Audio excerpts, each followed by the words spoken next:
Thank you for joining us. Bonneville is excited to announce a new partnership with United Way to help parents help their kids with anxiety and depression. We know mental health is just as important as physical health, and we believe that the Everyday Strong initiative will help strengthen families. Everyday Strong was developed by a group of medical professionals, educators, social workers, and mental health specialists, including child psychiatrist Dr. Matt Swenson, who will be speaking to us today. Dr. Swenson is a board-certified child and adolescent psychiatrist. He attended medical school at the University of Rochester in Rochester, New York, and completed an adult psychiatry residency training program at UC Davis in Sacramento, followed by a child and adolescent psychiatry fellowship at the University of Utah and Primary Children's Hospital here in Salt Lake City. He is currently a physician with the Intermountain Medical Group and medical director at the Utah Valley Hospital's Outpatient Psychiatry and Counseling Clinic. Please welcome Dr. Swenson. Thank you so much. Thank you so much, and thank you for having me. Thanks to Bonneville Communication and to the United Way for giving me this platform. I'm also really grateful to the studio audience who somehow got roped into being here, and anyone, anywhere else who took time out of their day to try to learn something about, I think, what is a really important topic that I'm really passionate about. There's a lot of great information out there. There's a lot of parents who are trying to understand how to help their kids.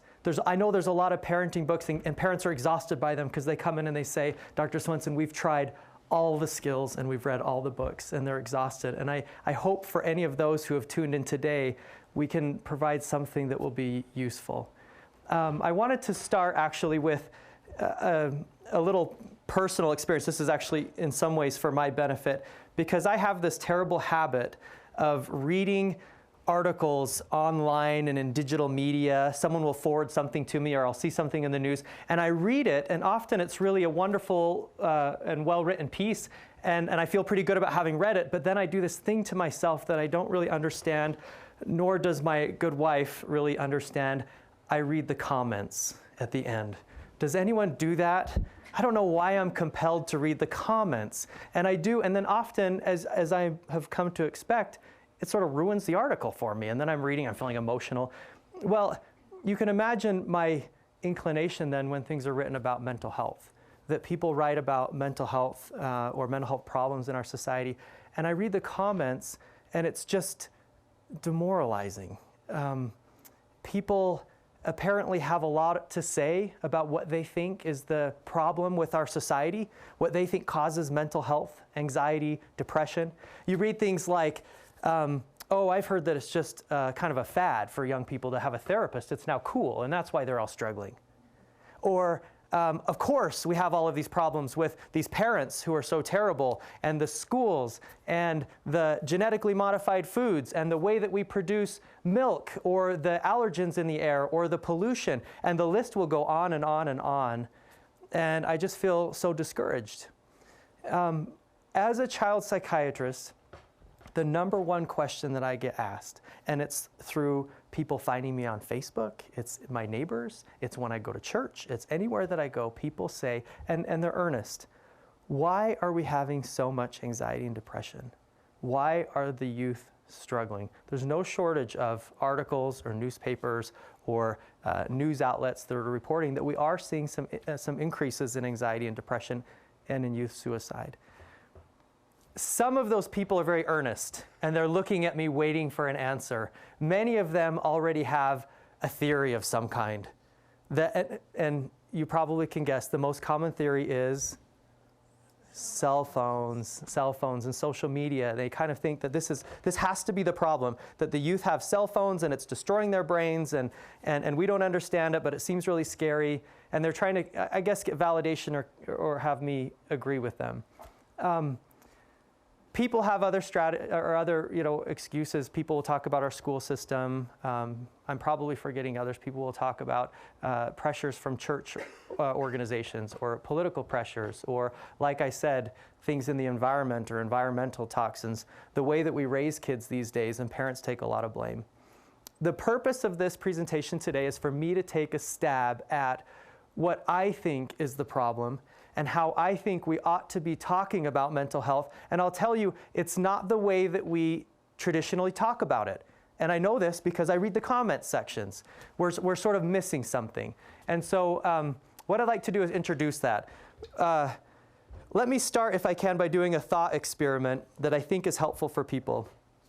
Imagine, if you will, that I have decided to run a marathon, or a good friend of yours. Let's not use me because that's laughable. A good friend of yours has decided to run a marathon. And they're training and they're practicing, and they come to you at some point and they say, boy, I've been working at this for a long time, and I cannot get past mile 8. 8. That's like a long ways. What's wrong with me? Now, depending on your own life experience, your own background, your own way of viewing the world, you're going to have some sort of theory about why they're having a hard time running a marathon. And I'm going to break it down into categories that I think we might hear most often. One is there's an environmental problem. You don't have the right shoes, you're not running at the right time of day, it's the weather, it's I don't know, you should run when it's raining or when it's sunny or something like that. So there's some environmental problem that's causing you from not being able to get past mile 8. There's another, you might say, an educational problem that maybe you don't understand how to run a marathon.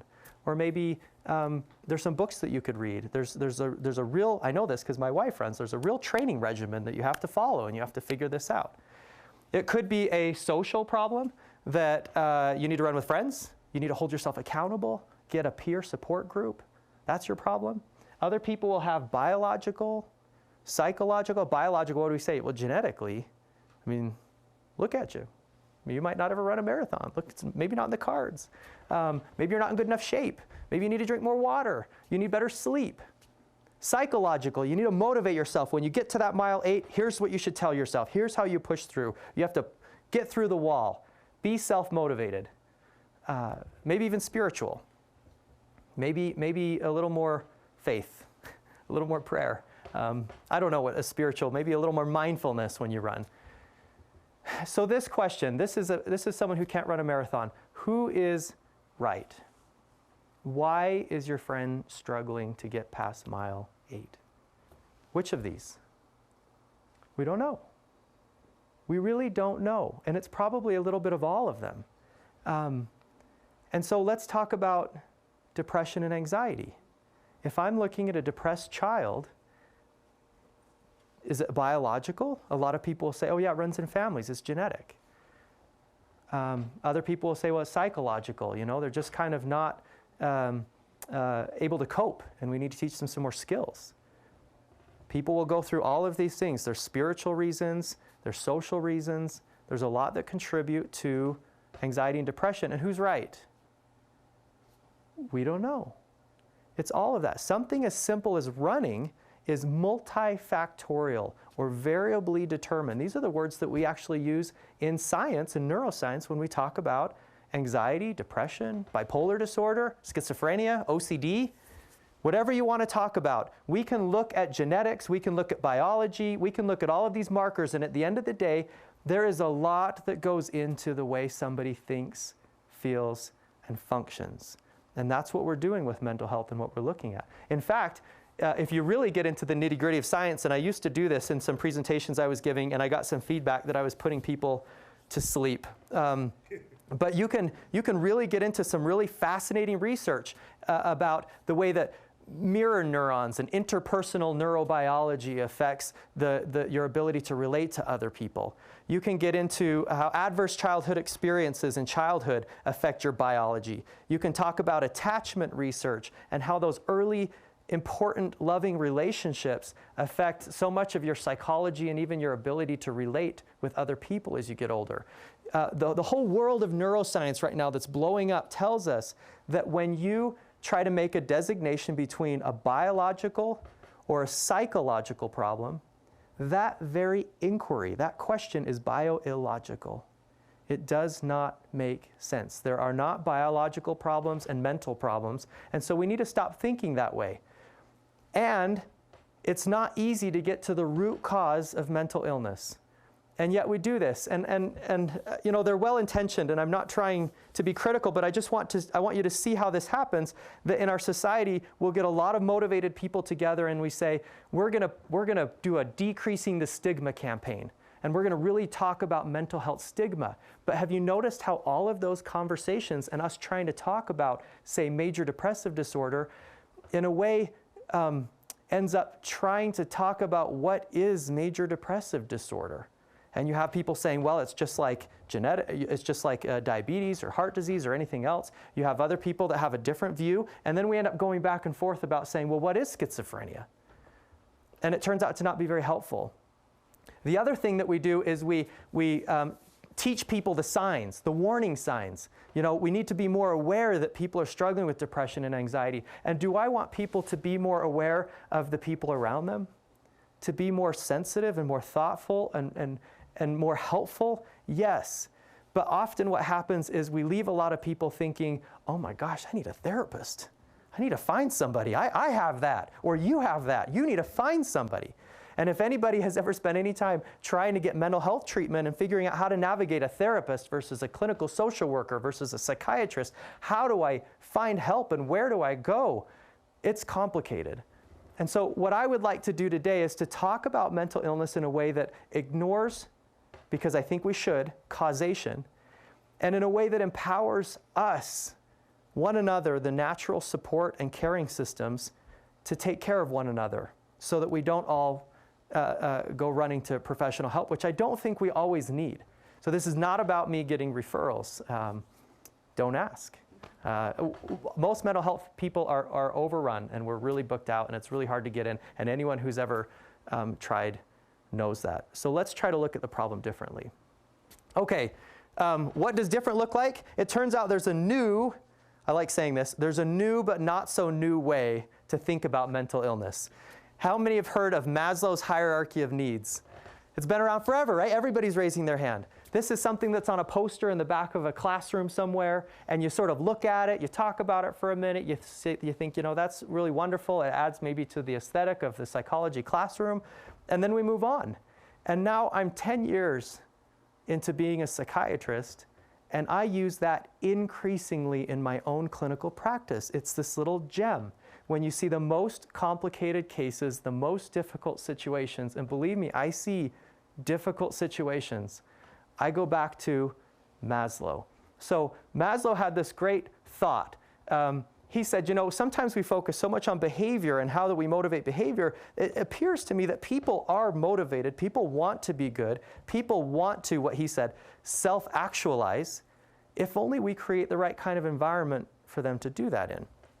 And so we talk about these rings, you know, Maslow's hierarchy, that most fundamentally what people need is their physical needs to be met. That if you are tired or sleep deprived or not eating well or homeless, it's pretty hard to think about other areas in your life where you're working on competency or how you're feeling good, or your relationships, right? After that, safety. And I think this is where people lose Maslow, because they think, well, we live in a really safe society, and it's a first world country, and our kids are safe. In fact, we go to sometimes amazing lengths to keep them safe, to protect these children. And yet we are talking about psychological and emotional safety, which is very different. You can say, my kids are safe, and you ask them, how are you feeling? And they're freaking out. How do your children feel safe? And it's things like safe to feel, that emotions are okay, that we don't say, oh, you're feeling sad, we need to fix that. You're feeling anxious, how do we fix that? You say, that's okay. Those look like some really big emotions. Safe to feel, safe to think. You know, when our kids are trying to kind of think out loud and they're talking about their thoughts and their perspectives, do we interrupt? Do we cut them off? Do we finish their thoughts for them? Or do we, like some psychologists say, put that duct tape over your mouth and let them think and let them talk while you just listen? It's really hard for parents to do, actually. It means safe to explore, to try new things, safe to fail when you're trying new things. Do our kids feel safe to fail? Do they feel like if they get a really bad grade or really mess up on something that their life will go on? Often not. They're really catastrophic about things. Do they feel safe to be seen? And a part of that is being vulnerable enough to allow people to see them. One way I like to ask about that is I say, how well do people know you? Who knows you better than anyone else? And often they'll say, a name, and I'll say, okay, like on a scale of 0 to 100, how well do they know you? And if a kid can only identify someone who they say, oh, like 40, 50, like they kind of know me, I guess, that's really worrisome to me. I'm wondering if it's safe to be seen, or if people are really allowing them to be vulnerable and open with their feelings. So we're going to talk a little bit more about what safety means. I'll give you some stories afterwards of some friends of mine. But really think about it's emotional and psychological safety that we're going for. And it's that kind of safety that then pushes people up into being more concerned about connection. Connection is a word that I love, even though I don't know how to define it well. But you know it when you see it, if I can say that. You know that you're connected in a moment, that you're making eye contact, you're seeing one another. It's like a shared, maybe a laugh or a smile or a shared experience. Often we go to great lengths as families to go on great, vacations, and you know the stereotype where we go to Disneyland and everybody's happy except dad's miserable the whole time and they're fighting on the way home, and it didn't feel like a very connecting experience. And yet it can take 30 seconds at the end of your day or after dinner or on the couch with your children to feel a connection. I do this in my clinical practice. Even though I have to work a lot with families and their parents, I know that if I've missed a chance to really connect with a child, I've missed a big chance.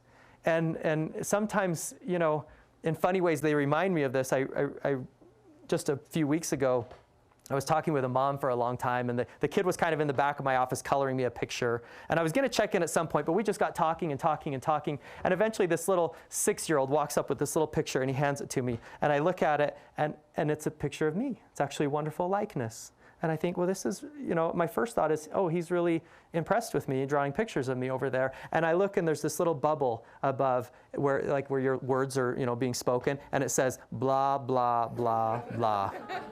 And I think, oh, he needed a connection. And there's different ways to connect. We talk about connecting with playfulness, with humor. I love using humor with these little kids in my practice. They remember jokes from home, and they come in and tell me. There was just a few days ago a cute little 13-year-old with autism who I could tell she'd been practicing all day. And she came in and she said, Dr. Swenson, today is going to be a really long day. And I could tell she looked really sad, which I think took practice, because I said, oh, why? And she said, because it's the summer solstice.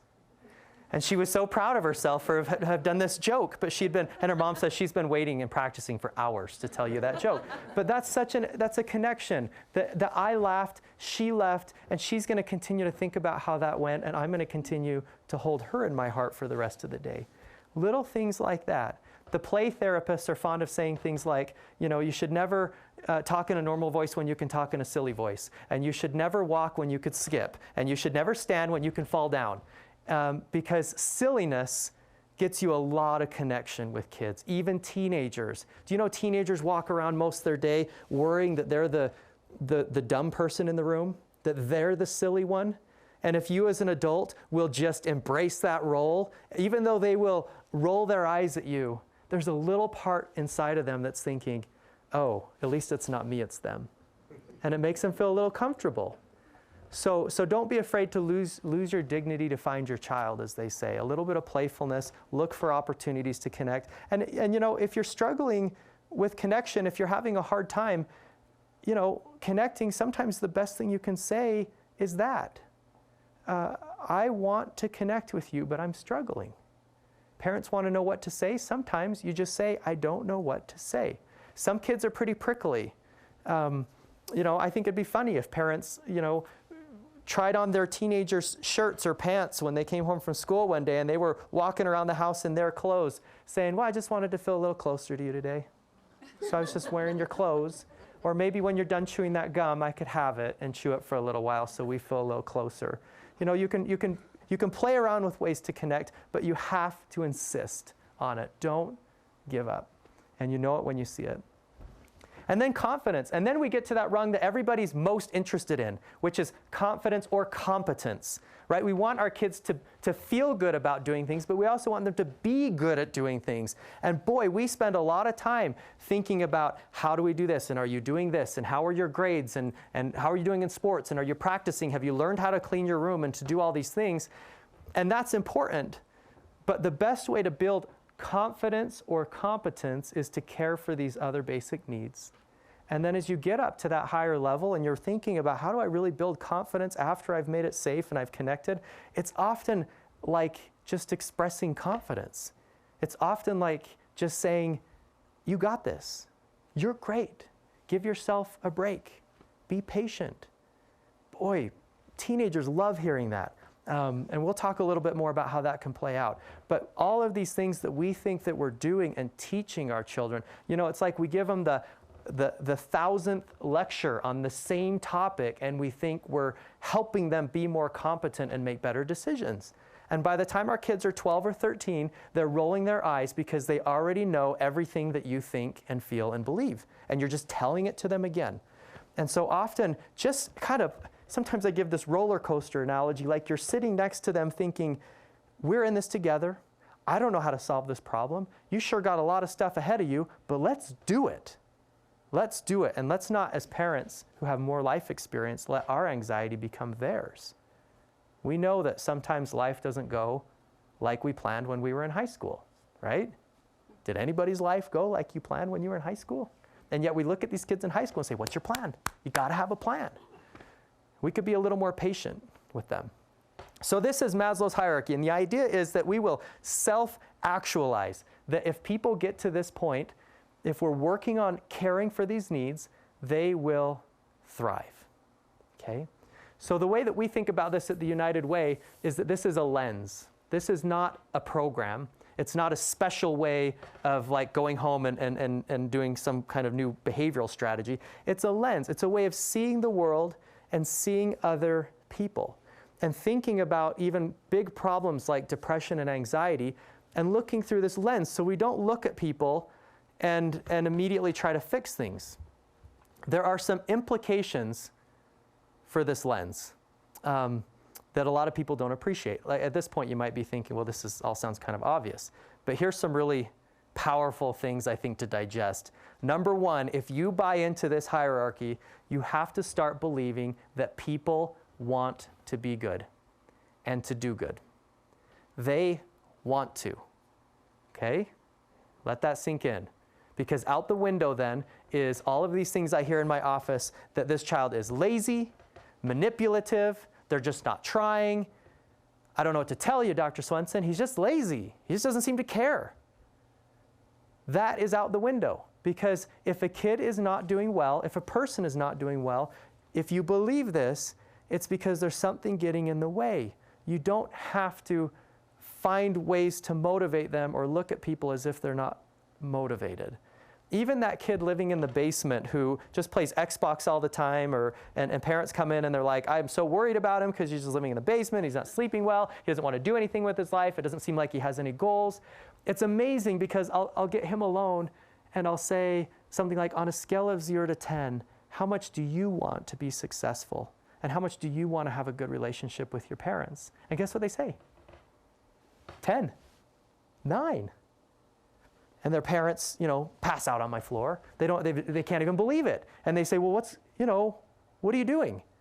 They want to do good. And in fact, often these kids are demoralized because they've sat there and heard their parents say all of these things. I try to, calm it if I can, but they've just heard their parents say they seem unmotivated, they just don't try, they don't listen to anything, they just don't care. And then parents go to the other room and we talk. They open up a little bit about things often that they're struggling with, feeling safe or connected, or feeling like they're not very competent or capable of doing things with their life. And I'll say, it sounds to me like in ways you're really working hard. I bet that you wish your parents could see how hard you're trying. And then tears. These teenage boys, these big kids where I say, I bet you wish that your parents could see how hard you were trying. they just start crying. They're trying in some weird way, sitting in the basement, trying to sort out in their life what they're going to do and what they're going to become. They feel like they're trying. So let's just assume that they want to be good. The other implication of this pyramid is you have to trust that when you meet a person's needs, they will thrive. And that requires a little bit of faith, because often the problem seems here, and you have to back up and say, I'm just going to look at this person and say, how are we doing with their needs? Physical needs, safety, connection, confidence. Is there some way that I could just help with one of those things? And it might not feel like you're directly tackling whatever you think the problem is, but you have to believe that if you'll just sort of attend to those needs and get out of the way and have a little bit of faith in people, that they will self-actualize. It's up to us. That's the big implication. So often I go to these different meetings and sit on different committees, and they say, we're really worried about kids in our community. How do we teach kids resilience skills? And I go, I kind of freak out inside. I don't do this in the meeting, but I'll do it now because none of you guys are there in the meeting. But I sort of freak out inside, and I'm like, resiliency is not a skill. You don't just teach somebody to pick themselves up from wherever they're at and figure out how to move on. We need to step in and care for their needs. And when you care for their needs, physical needs, safety, connection, confidence, when you look closely at those layers on Maslow's hierarchy, you can line those up almost literally with the resiliency research that's coming out about the need for connections, about making them feel like there's this internal locus of control, that they have power over their life, about the need to help them feel safe. So this is not something we go around to all the elementary schools and I can just teach, or the United Way can teach and say, okay, kids, you need to feel safe, connected, and confident. Go do it. This is on us. This is on communities, doctors, parents, our natural caring systems, and that's why we're doing this. Okay, so those are the implications, and this is your lens. What I'd like to do is then kind of go through some stories of some of my friends, and these are real people that I know, not their real names, and try to talk about how this plays out in real life, okay? So the first person is May. Do we have May? May is about 8 years old. She's been showing some low frustration tolerance at school. She's getting into trouble more and more. Recently, she's even had a little aggression. She threw a volleyball at a peer's face in recess, and later that same day threw a pen across the room at her teacher. Imagine that you're the teacher that's just had a long day and you just had a pen flying at your face. Imagine how you would react. Think about, you could probably guess, what's been tried with May to help fix her. And then let's think about what a needs-based approach would be, okay? So what actually happened to May is teacher got angry, said, no way are you doing this, and I need you to stay in from recess and write thank you cards to everyone in the class who had to be a part of your tantrum. They weren't making a lot of progress with May. If I were looking through my lens, I would look at May and just think to myself, how are we doing with her physical needs? Is she well rested? Is she well fed? When was lunch? Does she have sensory needs or sensitivities? Are there cognitive, like IQ kinds of problems that are getting in the way where she's not processing information? This is like a miniature version of a psychiatric evaluation. Are there physical needs to address? Safety. Does she feel safe? Does she feel safe in the classroom? Does she feel safe to let these emotions out? Does she feel safe to ask a teacher for help? Does she feel connected? How are her relationships with her peers? How are her relationships at home? How is her relationship with that teacher whom she threw a pen at, both before and after the pen was thrown? Can we check in on that? And how is her level of competence? Does she feel capable at school? Does she have a learning disability? Does she have a hard time transitioning, problem solving, using her brain to negotiate conflict or anticipate consequences? Is there a learning disability of some kind? So we go through that and we just look at May through that lens and think, how can we care for all of these needs, and then believe that that will just improve her behavior? I'm going to concede that I don't know why she threw the volleyball. I don't know why she threw a pen. So if your reflex was to come in and say, oh, we got to figure out what's going on with her, that's not what I'm saying. I'm not saying that she threw a pen because she was tired or because she didn't have a need met. I know I sound like I'm splitting hairs, but there's a difference. There's a lot of kids who are also hungry, who also have a learning disability, and may not have thrown a pen in that same situation.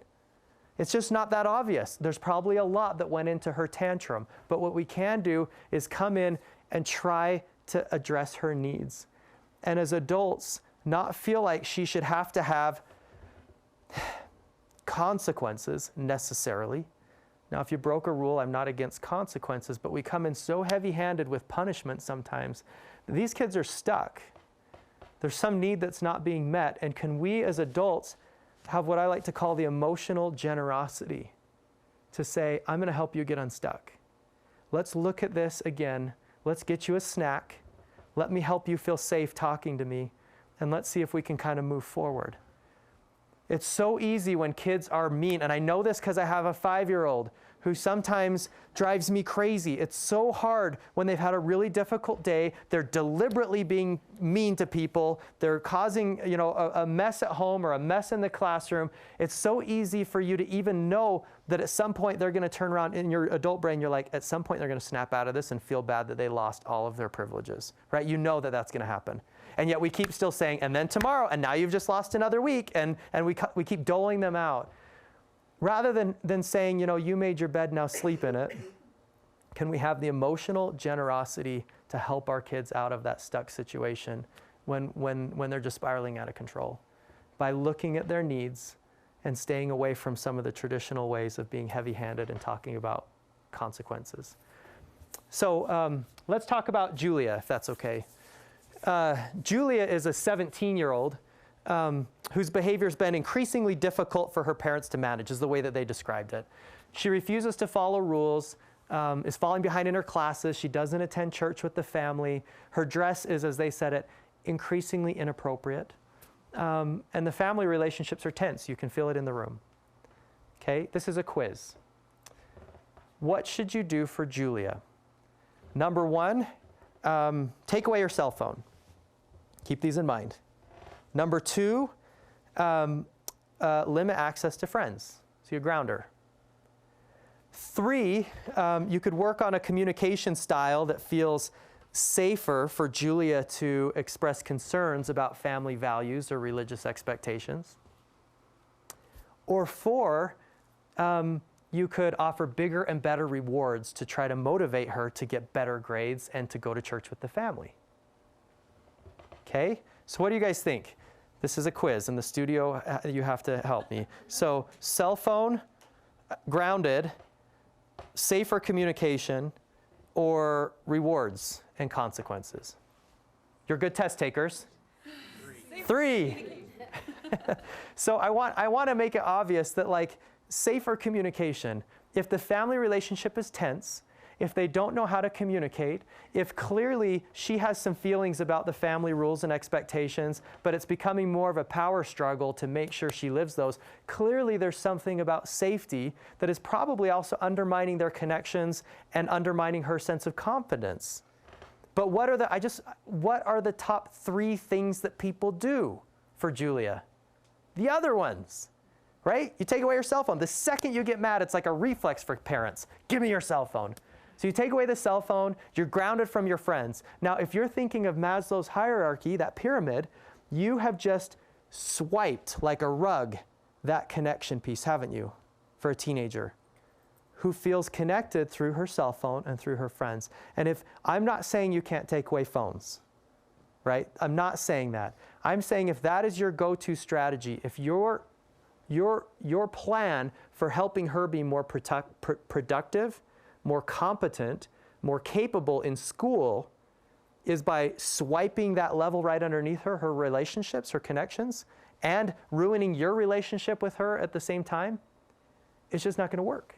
I'm telling you that won't work. You have to find some ways to think about safety, connection, and confidence moving forward with Julia. Let's talk about cell phones for just a minute, because everyone wants to talk about cell phones. When is a cell phone, do you think, contributing to a child's need for safety, connection, and confidence? when they have it to call home, when they're able to reach their friends, when they can follow what their friends are doing in their lives, even on social media. You know, the research is not definitive yet about whether cell phones are universally and unilaterally a problem in kids' lives. So I want you to be skeptical of anybody who says otherwise. There's actually, I can go to a professional conference in psychiatry and there'll be 3 rooms over here talking about the perils of cell phones and social media, and 3 more rooms over here talking about all of these really cool things that we're able to do for kids and connect with them, and different therapies and cool innovative treatments using cell phones and social media. And so there are some cases where a cell phone undermines, certainly. Do people run into problems? Do they have safety issues, connection issues, confidence issues? If that's your mindset, and your kid is kind of more isolated and in their room all the time, and you say, I think we need to take your cell phone away because we don't have a connection anymore. We are disconnected. You are in that thing all the time. Well, maybe that's reasonable.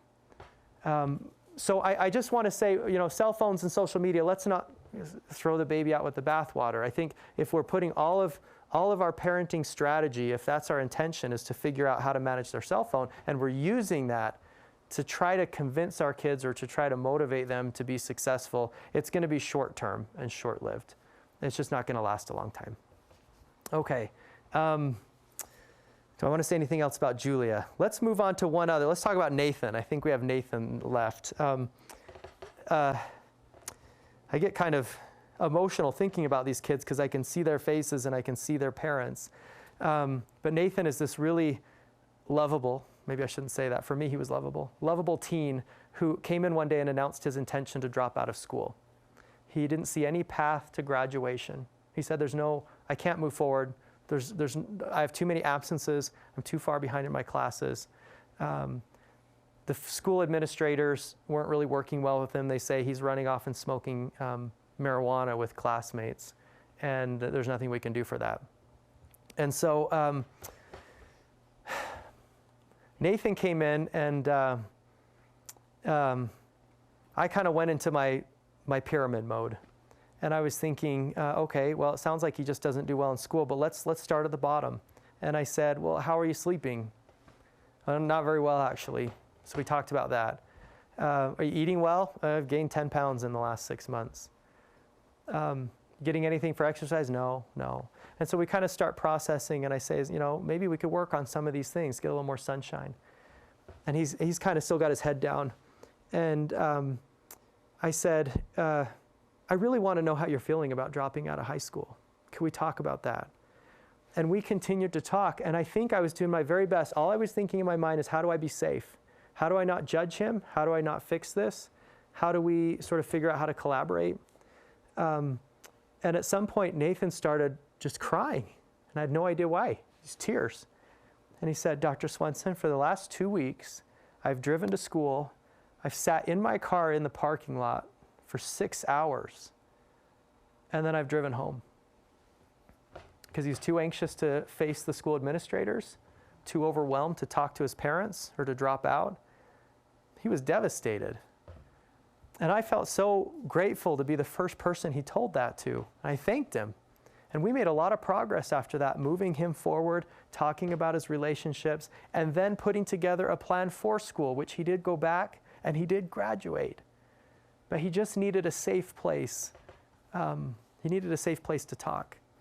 So Nathan is an interesting story for me because he was really seen as unmotivated. He's just not motivated, the administrator said, his parents said. And so I want to talk about motivation for just a minute. And I think this example is helpful. If you, I use a baseball player because I was humiliated a lot playing baseball when I was younger. Bless my son who's playing now. He has a big game today. I'm more nervous for him than me. But I was not a great baseball player, but I loved it. And so I like to imagine that I'm trying to hit a baseball, and I'm missing. I'm not doing very good. And somebody comes to me and say, well, you got to try harder. You're just not motivated. And I go, okay, I'm going to focus. Motivate, talk to yourself. And so I swing again. Okay, you're still not motivated. You're still missing. Let's bring in more people to cheer for you. So we'll bring in like everyone that you know, all of your friends and relatives. They're all going to watch you try to hit this baseball. And I'm thinking, okay, I'm a little more motivated. And so, but I still might swing and miss. And then what if somebody stands up in the outfield, my dad maybe, and he says, $100 if you hit it this time. We're going to do rewards and consequences. That's what we do, right? Rewards and consequences. $100 if you hit it this time. Or as a consequence, we'll have someone standing behind you with some baseballs or something, and if you miss it, then they're going to throw them at your legs. Okay, and so you're ready, and I'm sitting there, and everyone's watching, and I really want to hit, and I really want $100. Could I be any more motivated? Might I miss? Yes, that's obvious, because sometimes you just still miss. It's not about motivation always. And yet we continue to try, and it'll backfire, right? Because I'll walk off the field saying, forget you guys, and now I feel even worse because I humiliated myself, and I didn't get the $100, and I got hit with baseballs. But sometimes we do this with our kids. We say, if you'll get straight A's, we'll give you this. Or if you could just do this, you'll get that. Or if you don't do this, you're going to get this punishment. And if there is some reason they don't feel like their physical needs or safety needs or connection needs or any of those other things that they're desperately trying to cultivate in their life, if there's some other reason that they're not being met, they might not be able to do it. And your effort to motivate them occasionally makes things worse. Remember that motivation is a want that requires a skill, which is an ability, to be fulfilled, to have an outcome. Self-motivation is a skill. That's not what people don't understand. That they come in and they say people are not motivated as if we're talking about a character flaw. Like, well, I just got a lazy one. That's my kid just came out that way.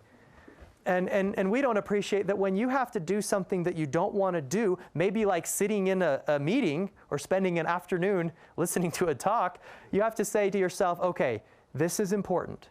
I really want to do this. We have all of what we call our executive functions, that part of our brain that helps self-motivate. If I have to do dishes or something at the end of the day and I don't want to do it, and I'm just tired, and I say to my wife, I don't really want to do this, would it be fair for her to say, you're so unmotivated, you're lazy? Right? There could be a lot of reasons that just make it hard in that moment. And I have to do this work of self-motivating, remembering when I've done it before. And how long is this going to take me? And let me see how I can organize this into small tasks. And I'll try to make it fun for myself by listening to some music or by maybe giving myself a treat. And then I'll give myself a little pep talk, and then I'll remember to do this when I'm done. That's an adult grown-up skill. So if your kids don't seem motivated, ask yourself, what's going on? You can look at needs, and in that needs pyramid is a confidence or a competence level where maybe at some point you do have to sit with them and say, how do we help you learn how to self-motivate? How do we help you learn how to do things that are hard? But if you're just sitting back, doling out rewards and consequences until they can figure out how to do things, you're going to be frustrated. Okay? So let me talk about a couple more. So Carter. Carter's a little guy. He's 8. He has ADHD. His parents are exhausted. You can see it in their face. They say he's just really hard to manage. He steals, he lies, which a lot of ADHD kids do. Recently they came in, they said, you won't believe it. He took like he wasn't even thinking. He took a knife and he scratched up all of our kitchen cabinets. And I go, oh, I'm so sorry. Question, another quiz. Why is Carter lying and stealing and scratching the kitchen cabinets? It's a trick question. We don't know. Okay? We don't know. Let's concede that we don't know. But let's look at Carter and see if we can be helpful. What strategies do you think his parents have tried up until this point? Everything. Everything. They came in and they said, Dr. Swenson, we have taken away literally everything. Nothing motivates this kid.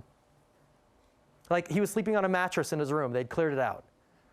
And I was like, well, let's try something else. Let's try something else.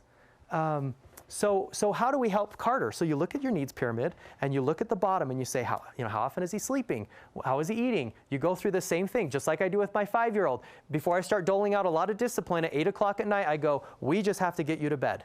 My kids probably think I'm so obnoxious. Recently with my 8-year-old, she was kind of freaking out at the end of the day, and I got out this pyramid. I have this hanging on my mirror in my bathroom. I got it out and I said, look, sweetheart, we have all of these things that we could talk about. You're mad at your mom, yes. You're frustrated about this thing that happened at gymnastics, okay. You're feeling like you're getting in trouble for no reason. Yeah, that's all here. Could we please talk about that tomorrow? Because do you see this bottom that says physical needs? I think right now you need to go to bed, and you need to brush your teeth, and you need a snack. And she was so sweet. She's like, oh, okay, yeah, physical needs, I can do that. But I think we'd be better as parents to focus, to realize if we start at the bottom, we'll be better off. And the same thing with Carter. You know, when has he eaten? He's impulsive. Does he need more medicine? Does he have ADHD? Is medicine in some instances a physical need for some kids with ADHD? Yeah. So, you know, it's worth looking at that again. But don't just focus on that, because this is a kid who's going to be told more than most kids that he needs to try again. Listen, stop. Why don't you listen? Try again. Work harder for the last time. Kids with ADHD or difficult kids grow up hearing that so much that we risk absolute demoralization if we're not really sensitive to how can we also make sure that Carter continues to feel safe to fail and safe to try and safe to talk to us when he messes up. How do we go to extra effort to make sure that we're connected to him and that we're putting in those emotional, that emotional money into a bank account so that every time we have to correct him or take a withdrawal, he's not just running on empty. You know, that metaphor where you're doing extra to make sure you're building your relationship so that when he gets that correction, when he needs to be told over and over and over again to stop because he has ADHD or for other reasons, he still feels loved. Because if we burn the safety and the connection to try to help him behave or to teach him skills, we're all going to be frustrated. Okay, I'm running a little time, so I'm going to speed up a little bit. I want to talk about Kobe, if that's okay, because I think this hits on some important points. Kobe's 18. He's somewhat estranged from his family. He does live at home. He tells you that he feels isolated, that he lacks meaning in his life, and actually goes on to tell you that he's having suicidal thoughts. Okay? So estranged from his family, isolated, meaningless, suicidal thoughts. And then through his tears, he even says, and I have this, what he calls a porn addiction. And he just feels terrible. How do you approach Kobe? Do you know what a lot of people do when they're told that someone has suicidal thoughts? Either physically or in their mind, they kind of start backing up like, stay right there. I think there's a protocol for this. We need to go get help. We need to figure this out. You know, the ambulance comes at some point. That kid will never open up to you again. You have to think, starting at the bottom, hey, Kobe, when have you slept last? How's that going? Why don't we both have a snack while we talk a little bit more? Thanks for telling me. You make it safe to talk by putting duct tape over your mouth if you have to. Again, that duct tape is one of our best parenting strategies. Put it over your mouth, and you will be freaking out inside if you love this kid. But just say, tell me more. How long have you been having suicidal thoughts? How intense are they? How often do you have them? What have you thought about doing? Thank you for telling me. Safety, emotional safety, connection. I can see how hard you're trying. Just so you know, everything that you've told me brings us, I think, closer together. Do you feel that? I don't feel more distant from you, I feel closer. I want to help. But then you don't fix it, right? What do you think we should do? That's how you build confidence. What ideas do you have? It's so tempting to fix. Have you ever known somebody that's really depressed? I mean, like really depressed, like a close family member? Our reflex is to fix. But in my experience, if somebody's depressed, the two most common thoughts they have are, one, I'm broken in some way, or two, I'm a burden on people around me. And if they're thinking those things and you jump in and say, let me fix you, you have just reinforced that they are broken and that you're the one that has to apparently fix them. Do not jump in. It's not something you need to fix. It's something, and remember that safe to feel? This is okay. This is okay. It's okay to be depressed. It's okay to not feel okay. I don't need to take that away from you. I don't need to rob depression. My patients are kind of surprised when we've been working for a while, and I say, just to be clear, I don't see my job as taking your feelings away. The medicines we're using, the therapy we're doing, I'm not trying to take your depression, your anxiety, your pain away. I'm trying to help you function, live with it, process it, and if you're like most healthy people and we can help you through this, this will become a really important source of passion in your life. You ever met a really passionate person who does really amazing things? Talk to them about why they're so passionate about something. I dare you. And they will tell you a story that's a painful one. It's a painful one. It's pain that builds stuff in our life. We're not trying to protect our kids from pain. We make it safe to feel. We help them feel connected when they're struggling. We promote their confidence. We encourage them to be patient, to give themselves time. And we sit in that journey with them to see where it goes. Okay. So I promised that we would talk about a new approach, which is actually an old approach to anxiety and depression in kids. But I feel like it would be helpful to just point out, is EveryDay Strong only for kids? No. No, I hope you've seen that. I mean, how do you want to be talked to at the end of a hard day? If you come home at the end of a really hard day, maybe you've been yelled at unfairly, maybe somebody treated you poorly, maybe you just had a really terrible thing happen and you come home to your significant other and you say, I got to tell you what happened. My boss yelled at me because I didn't finish this thing that he wanted me to do, but I did so much other stuff. It's like he doesn't even appreciate what I do. Do you want your significant other to then say, well, why didn't you do it? You should have, it didn't seem like that hard. You should have just done it. Or do you want your significant other to say, don't worry, I'll fix this. I can do this. We'll go in early tomorrow and maybe take bagels and you can give them to your boss and write a note and then you can get the thing done, right? Or any other thing that we do, how do we make them feel listened to? Are you watching TV and your significant other's telling you this and you're like, oh, yeah, that sounds really hard. Good luck. Right? But kids come home and they want those same things. And kids come home and they say, oh, I got a C in my English class. And the teachers go, oh my God. The parents go, how'd you get a C? And he said, well, because the teacher is such a jerk. I hate the teacher. He's so mean. And parents go, well, it looks like you haven't been studying very much. Like maybe you could have studied a little bit more. Or they do these other things. Let me fix this. Teachers will tell you. Is anyone here a teacher? Parents call the next day. Why did my kid get a C? We need to fix this. But they really want the same thing that we want. They want us to sit with them and listen and say, safety, thanks for telling me. Connection, I can see how hard you're trying.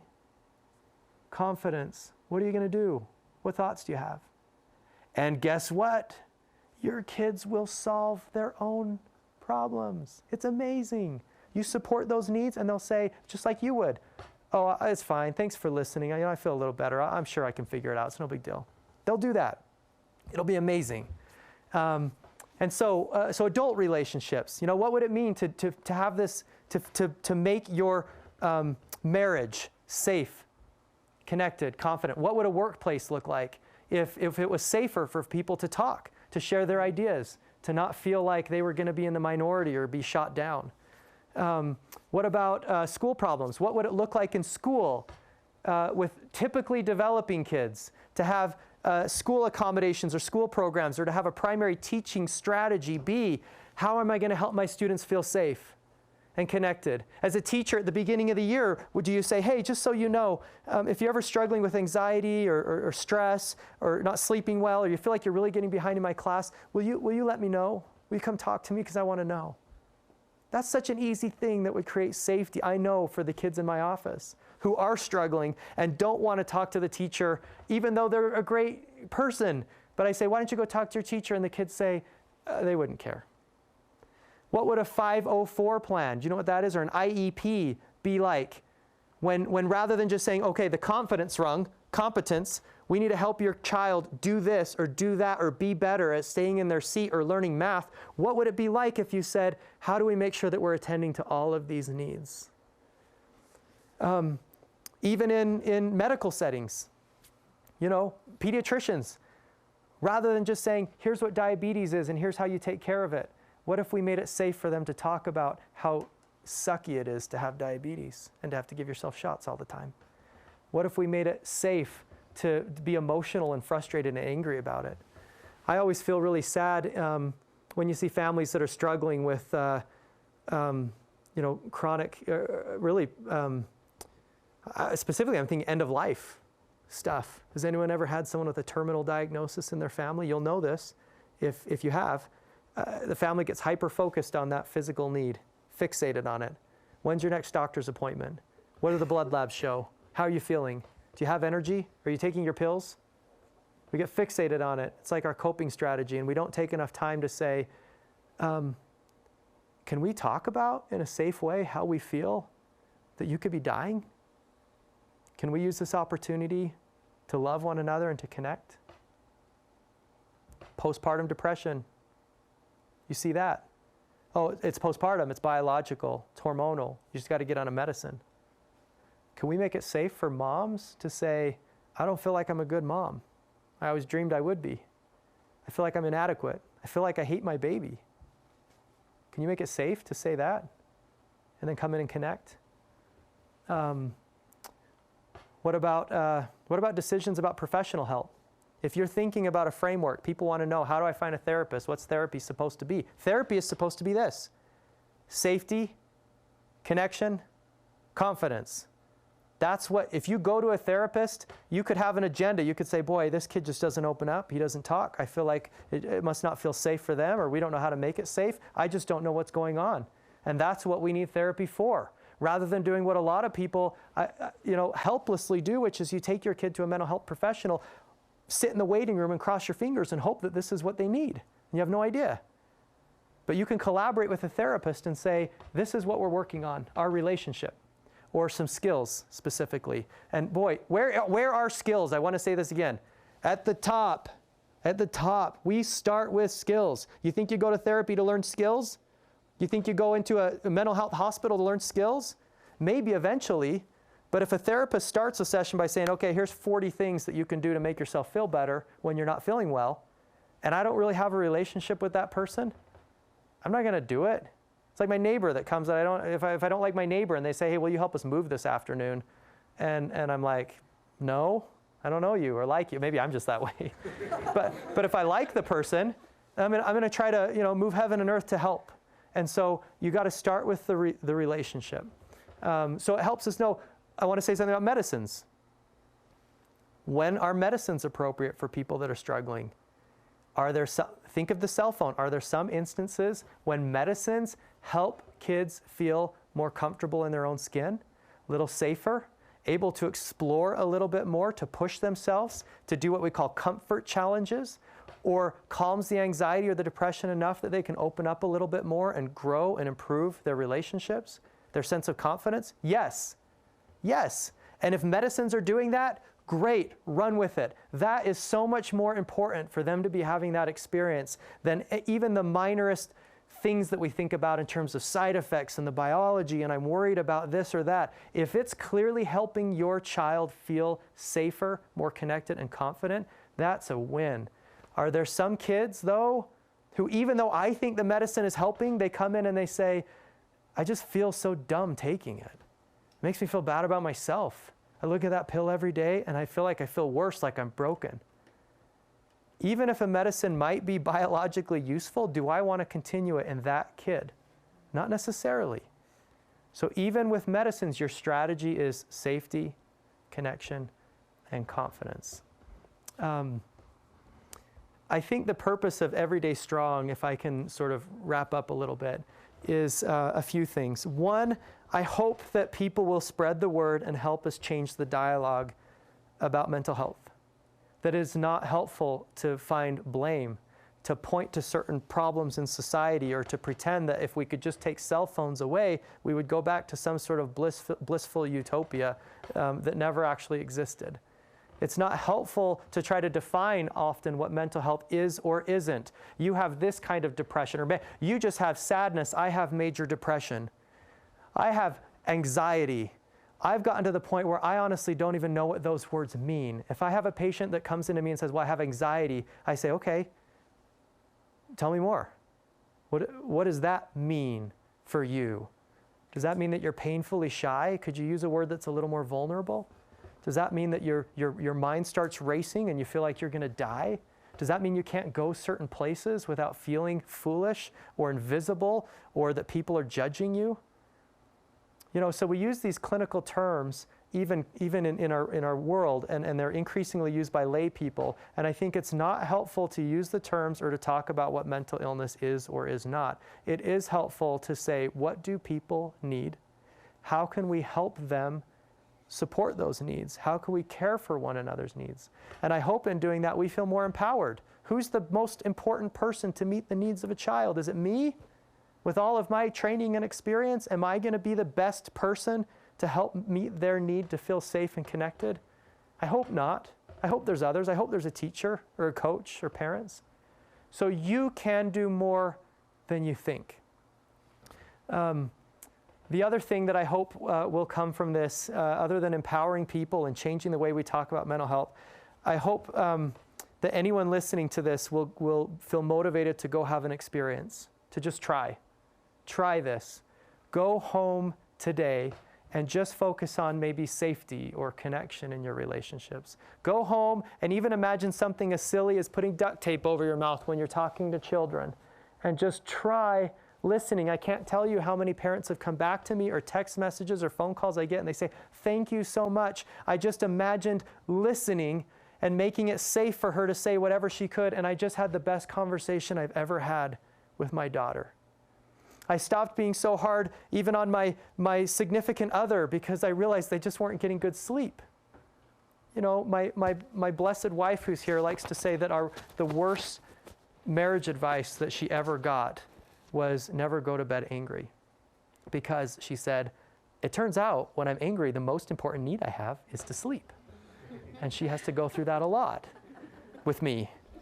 And so go today to have an experience, determined to work on connection, to lose your dignity to find your child, to try to connect, to think about connect and then redirect. Yes, there are some things we have to teach our kids, but you will have so much more success if you think safety, connection, confidence. If you yell downstairs at your child and say, get off the video games, it's time to eat, get down here, what's going to happen? Anyone who's a parent, they're not going to come. Eventually, you're going to march upstairs and you're going to unplug the thing and you're going to have a big fight and they're going to be grounded and your dinner's going to be tense. Is this just my home? But if you walk upstairs, trust me, and you sit next to them, you say, what are you playing? How's it going? You're getting really good at this. This looks really awesome. Tell me about this. And you do that for 30 seconds. Connect. And then you say, do you know what? I think we have to go downstairs. I actually came up to, because it's dinner time, could we find a stopping place? And then you redirect. Use that lens of Maslow, and let's see these problems differently. Let's give each other a little more credit, and let's try to really meet these needs for one another. And I actually think it'll be the best way that we make a lot of progress. Thanks so much.